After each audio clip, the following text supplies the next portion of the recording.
महाराष्ट्रातील 21 जिल्ह्यात दुष्काळ पडणार. 1972 पेक्षा मोठा दुष्काळ.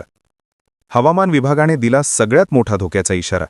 कारण प्रशांत महासागरात एक अशी घटना घडली की त्याचा परिणाम संपूर्ण देशावर होणार असून त्याचाच परिणाम महाराष्ट्रातील 21 जिल्ह्यांवर धडकणार आहे. ती गोष्ट आहे सुपर एल निनो. होय, यावेळेस नुसता एल निनो नाही तर सुपर एल निनो सक्रिय झालाय आणि ज्याच्यामुळे महाराष्ट्रातील 21 जिल्ह्यांमध्ये पाण्याचा एकही थेंब पडणार नाही, तर बाकीच्या 15 जिल्ह्यांमध्ये तुरळक ठिकाणी पाऊस पडणार आहे, ज्यामुळे महाराष्ट्रातल्या सर्व जनतेला सरकारच्या माध्यमातून ही अर्जंट सूचना देण्यात येत आहे. सध्या महायुद्धामुळे जनतेपुढे पेट्रोल डिझेलची टंचाई, गॅस संकट उभे राहिले, पण त्यापेक्षाही मोठं संकट आता येणार आहे या पावसाळ्यात. तुम्हाला हे खोटं वाटेल, पण ही परिस्थिती खरी आहे. कारण की सुपर एल निनो हा दर 10 ते 15 वर्षांनी येतो. तो 2015-16 मध्ये आला होता. तेव्हा आठवत असेल, लातूरला रेल्वेने पाणी नेण्याची वेळ आली होती आणि त्यावेळेस देशांमध्ये महाराष्ट्रामध्ये भयंकर दुष्काळ पडला होता आणि तोच इतिहास पुन्हा घडणार आहे. आता तुम्ही म्हणाल, पॅसिफिक महासागर हा तर आपल्यापासून खूप लांब आहे, पण लक्षात घ्या, पॅसिफिक महासागर हा पृथ्वीचा 4.45% भाग याने व्यापलेला आहे. त्यामुळे याच्यामध्ये घडलेल्या प्रत्येक गोष्टीचा परिणाम जगातल्या प्रत्येक देशावर होतो. पण त्याचा सगळ्यात मोठा फटका आपल्या भारताला आणि त्यातल्या त्यात महाराष्ट्रातल्या या 21 जिल्ह्यांना बसलाय. सावधान महाराष्ट्र, पुढचे काही महिने तुमच्या आयुष्यातील सर्वात कठीण काळ ठरणार आहेत. जर तुम्हाला वाटत असेल की 2025 मध्ये पडलेला पाऊस भयानक होता, तर थांबा, कारण 2026 मध्ये निसर्ग असा काही सूड घेणार आहे की ज्याची कल्पनाही तुम्ही केली नसेल. भारतीय हवामान खाते आणि अमेरिकेच्या नोवा संस्थेने संयुक्तपणे एक असा इशारा दिला आहे ज्याने खुद्द मुख्यमंत्र्यांची झोप उडवली. महाराष्ट्रातील 36 पैकी तब्बल 21 जिल्ह्यांमध्ये भीषण पाणी टंचाई आणि 1972 पेक्षाही भयानक दुष्काळ पडणार आहे. पण याचं कारण काय? याचं कारण दडलंय हजारो किलोमीटर दूर असलेल्या प्रशांत महासागरात. तिथे सुपर एल निनो नावाचा एक महाकाय राक्षस जागा झालाय. हा राक्षस फक्त पाऊसच गिळणार नाही, तर महाराष्ट्राच्या मातीला आग लावून देणार आहे. मुख्यमंत्र्यांनी तातडीची पत्रकार परिषद घेऊन राज्यातील जनतेला अलर्ट केलंय. हा केवळ अंदाज नाही, तर हे विनाशाचं चक्र सुरू झालंय.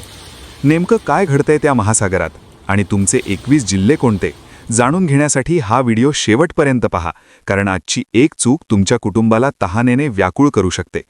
प्रशांत महासागर हा जगातील सर्वात मोठा आणि खोल महासागर, पण सध्या तिथे काहीतरी विचित्र घडतंय. समुद्राच्या पृष्ठभागाचे तापमान अचानक वाढू लागले आहे. जेव्हा हे तापमान सामान्य पातळीपेक्षा 2 अंश सेल्सिअसने जास्त वाढते, तेव्हा त्याला वैज्ञानिक भाषेत सुपर एल निनो म्हणतात. मग कोणते आहेत ते जिल्हे? कोणत्या जिल्ह्याला फटका बसणार? आणि तुमचा जिल्हा जर या यादीत आला, तर तुम्ही नेमकं काय करायचं, हे पुढील 30 सेकंदात आपण लगेच जाणून घेणार आहोत. पण नेमका हा सुपर एल निनो म्हणजे काय असतो? त्याचा परिणाम एवढे लांब भारतावर कसा काय होतो? हा मुद्दा जर तुम्ही लक्षात घेतला, तर तुम्ही हवामानाचे तज्ज्ञ होऊन जाल, इतक्या सोप्या भाषेत सांगतोय. तर सुपर एल निनो हा एक उष्णतेचा गोळा आहे. हा गोळा आता पॅसिफिक महासागरातून भारताकडे सरकतोय. याचा थेट परिणाम आपल्या मान्सूनवर होणार आहे. जो पाऊस जून महिन्यात धडाक्यात यायला हवा होता, तो आता गायब होणार आहे.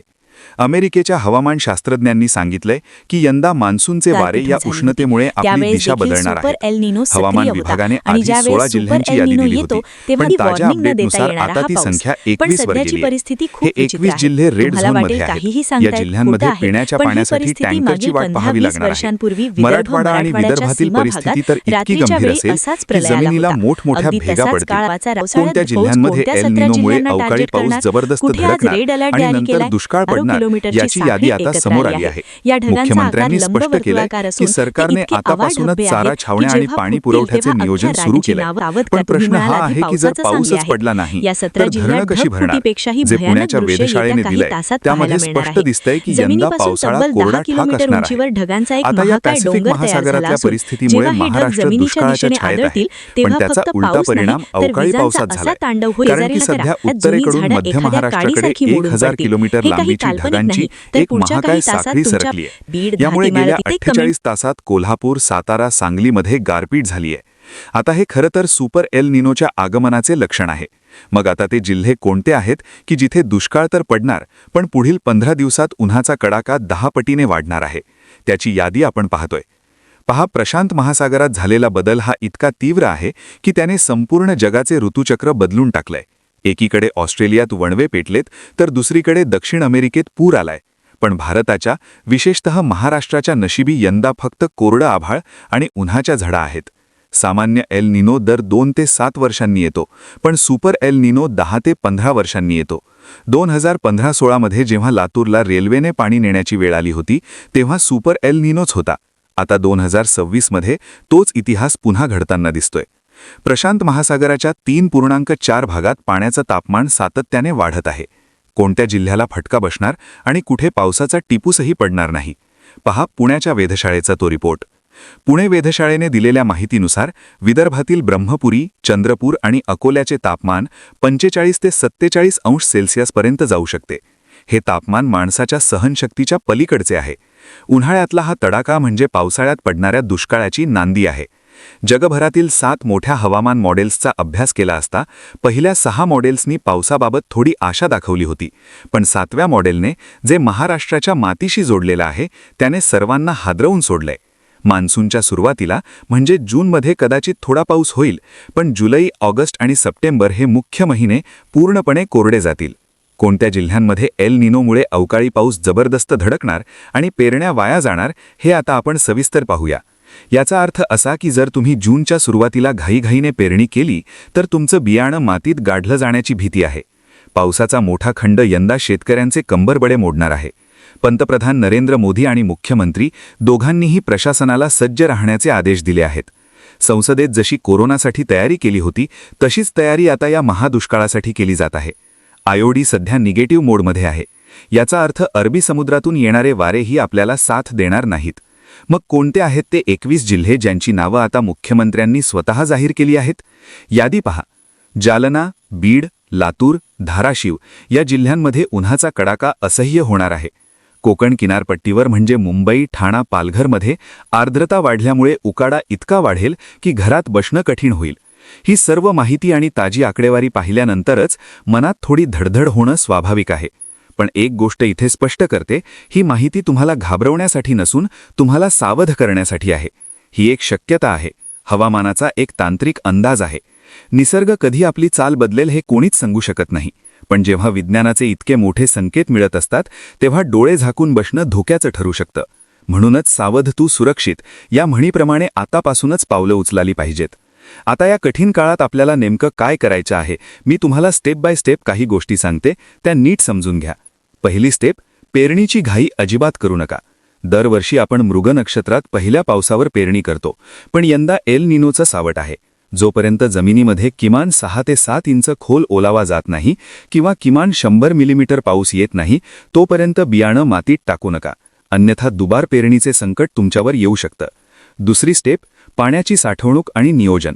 तुमच्या घरातील किंवा शेतीतील पाण्याचा वापर आतापासूनच 50% कमी करा. ज्याच्याकडे शक्य आहे त्यांनी रेन वॉटर हार्वेस्टिंग किंवा विहिरी पुनर्भरण याकडे लक्ष द्या. लक्षात ठेवा, यंदा पाण्याचा एक थेंब हा सोन्यासारखा महाग असणार आहे. तिसरी स्टेप, चाऱ्याचे नियोजन. जर तुमच्याकडे पशुधन असेल तर भविष्यात चाऱ्याचा तुटवडा भासू शकतो. त्यामुळे कडबा, पेंढा किंवा हिरवा चारा साठवून ठेवण्याचे पर्याय आत्ताच तपासा. चौथी स्टेप, सरकारी योजनांचा लाभ घ्या. सरकारने दुष्काळाचा सामना करण्यासाठी कोणत्या सवलती किंवा मदत जाहीर केली आहे का यावर लक्ष ठेवा. पीक विमा भरला नसेल तर तो वेळेत भरून घ्या, जेणेकरून निसर्गाच्या कोपातून तुमचं आर्थिक संरक्षण होईल. पाचवी स्टेप, अधिकृत माहितीवरच विश्वास ठेवा. सोशल मीडियावर अनेक अफवा पसरवल्या जातात, त्याकडे दुर्लक्ष करा. हवामान विभागाचा अधिकृत बुलेटिनवर लक्ष ठेवा. मित्रांनो, आपण आजभर अनेक संकटांचा सामना केला आहे आणि यातूनही आपण नक्कीच बाहेर पडू, पण त्यासाठी तुमचं सहकार्य हवं आहे. आता मला कमेंट्समध्ये नक्की सांगा की तुमचा जिल्हा कोणता आहे. तुमच्या जिल्ह्याचे नाव कमेंट्स केल्यामुळे आम्हाला या भागातील हवामानाची अधिकृत अचूक माहिती गोळा करायला मदत होते. तसेच तुमच्या भागात सध्या पाणी टंचाई जाणवते का हे देखील सांगा. तुमच्या एका कमेंट्समुळे आणि हा व्हिडिओ शेअर केल्यामुळे महाराष्ट्रातील हजारो शेतकऱ्यांपर्यंत ही महत्त्वाची माहिती पोहोचू शकते. व्हिडिओ आवडला असेल तर लाईक करा आणि चॅनलला नक्की सबस्क्राईब करा, जेणेकरून पुढचा किंवा प्रत्येक अपडेट तुम्हाला वेळेवर मिळेल. काळजी घ्या, सुरक्षित रहा. धन्यवाद.